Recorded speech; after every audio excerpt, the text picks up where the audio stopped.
नमस्ते साथीहरू, तपाईहरु सम्पूर्णलाई मेरो निटिङ च्यानलमा धेरै स्वागत छ। साथीहरू, अस्ति हामीले सेन्टर पकेट कसरी बनाउने भन्ने सिक्यौं नि हैन साथीहरू। आज चाहिँ म तपाईहरुलाई साइड पकेटको बारेमा सिकाउँदै छु है त।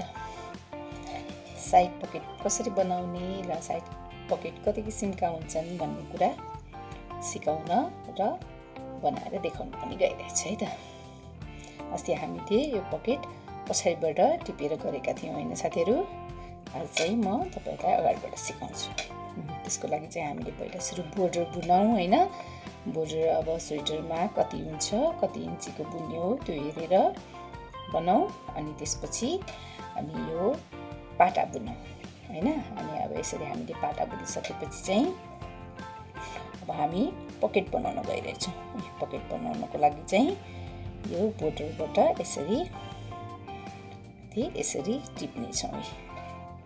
बिचको घर यसरी लाइन बाइ लाइन यो टिप्दा चाहिँ एकदमै सिधा हुनुपर्छ साथीहरु। बाङ्गो नहोस्, एउटै लाइनमा हामीले यसरी टिप्नु पर्ने हुन्छ। यसरी हेर्नुस् त, यो बिचको घर भयो। यो घरको बिचको यसरी यहाँबाट यो यसरी हेर्दै हुनुहुन्छ नि। यो घरको यो यसरी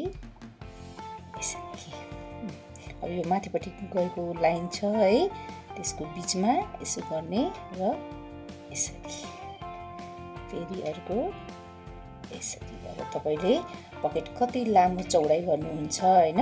अब यो हामीले साइडमा बनाउन लागेको भएर यो साइडबाट टिप्दै गयौं है। यो बीचमा बनाउँदै हुनुहुन्छ भने यहाँ बीचबाट बनाउनु भयो भने हुन्छ। यसरी नै टिप्ने हो साथीहरु।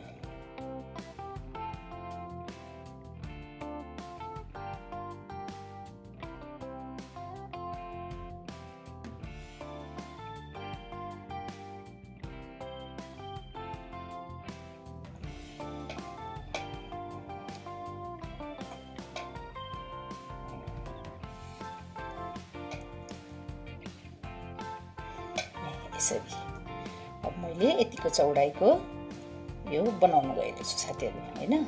तपाईहरुले योभन्दा धेरै बनाउन चाहनुहुन्छ या सानो बनाउन चाहनुहुन्छ त्यही अनुसारको गर्नु भयो भने हुन्छ। अब हामीले यसलाई बुन्न सुरु गर्ने। यो बुन्न सुरु गर्दाखेरि चाहिँ यो आफूपट्टि उल्टो पर्ने गरेर अर्को काँटाले बुन्नु भए पनि हुन्छ, यसरी बुन्नु भए पनि केही छैन है।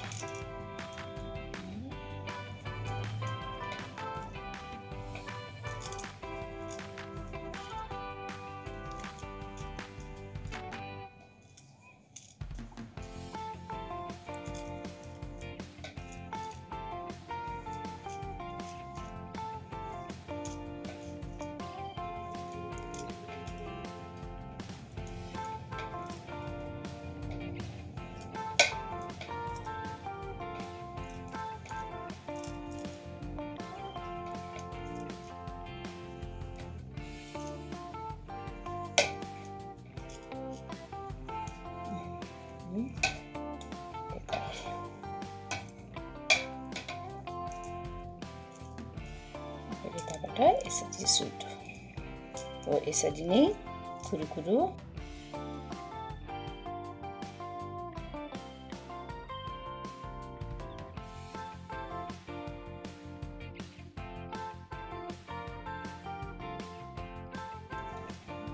यसरी हैन।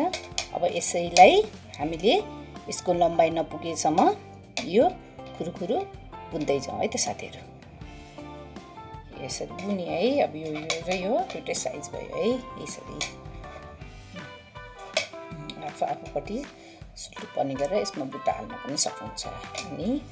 अनि साथी मैले यो साइडको भएर यो 4-5 घर चाहिँ बोर्डर बुनेको छु साथीहरु छेउमा। नफर्कियोस् हैन। यसरी सादा बुन्दाखेरि फर्किने हुन्छ, प्रब्लम हुन्छ। त्यो भएर यसमा साइडमा हामीले 4-5 घर चाहिँ बोर्डर बुन्नु पर्ने हुन्छ। तलदेखि हैन साथीहरु।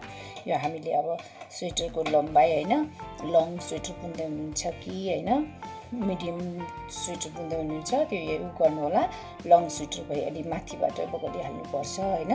अब सर्ट स्वेटरमा त हामीले बोर्डर फिनिस्ड हुने बित्तिकै पनि बगली स्टार्ट गर्दा हुन्छ। अनि त्यसपछि हामीले अब 6 या 7 इन्चको बगली बनाइरहेको छौँ भने चाहिँ हामीले यहाँबाट 3 अब 7 को बनाइरहेछौँ भने यहाँबाट यहाँ 3 इन्चीसम्म हामीले सादा बुनौँ हैन। त्यसपछि हामीले यहाँबाट 4 इन्ची जति चाहिँ यसरी बोर्डर राख्नुभयो भने फर्किँदैन साथीहरू। यो यतापट्टि चाहिँ सिलाइन्छ हैन। अब यसमा चाहिँ सिलाउनु नपर्ने भएको कारणले गर्दाखेरि यो बोर्डर बुन्ने साथीहरू हैन। अब यसरी 2 पाटा भयो। अब यसलाई हामीले यसलाई घर मारेर सिलाउन पनि सक्छौँ भने सिलाउन आउँदैन भने चाहिँ हैन यसरी पनि तपाईले गर्न सक्नुहुन्छ है। यसरी धागो गरौँ र यो दुईटा घरलाई यसरी एउटै बनाइदिने साथीहरू हैन। यो पहिला पाटामा जति घर थियो त्यति नै घर हुन्छ साथीहरू। अब यसलाई अलिकति राउन्ड गरेर बगली स्टाइल गरेर पनि गर्न सकिन्छ। यो एकदम सिम्पल राम्रो पनि देखिन्छ साथीहरू। यसरी बुन्नुभयो नि दुईटामा एकैचोटि यसरी बुनिदिने है। यो काटामा यसरी यो पनि यसरी अनि यो यसरी दुईटै काटाको घर निकालिदिने। फेरि यो अनि यसरी दुईटै काटाको घर निकालिदिने।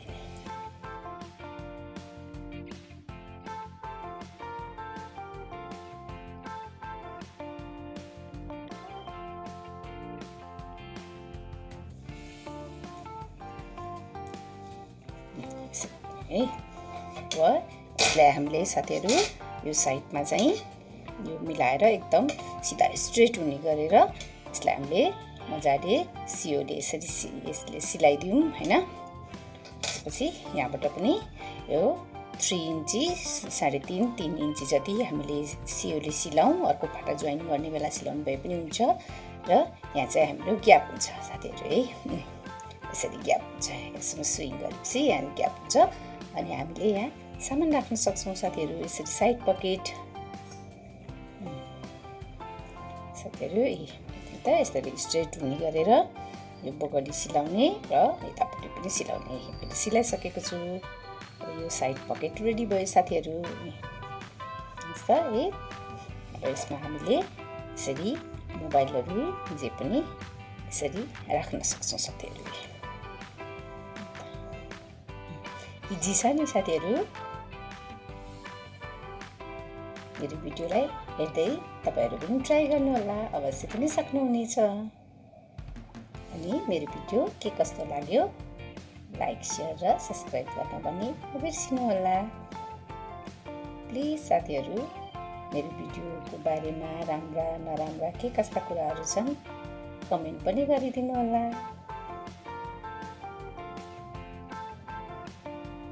है त साथीहरु। Bye bye. Have a nice day.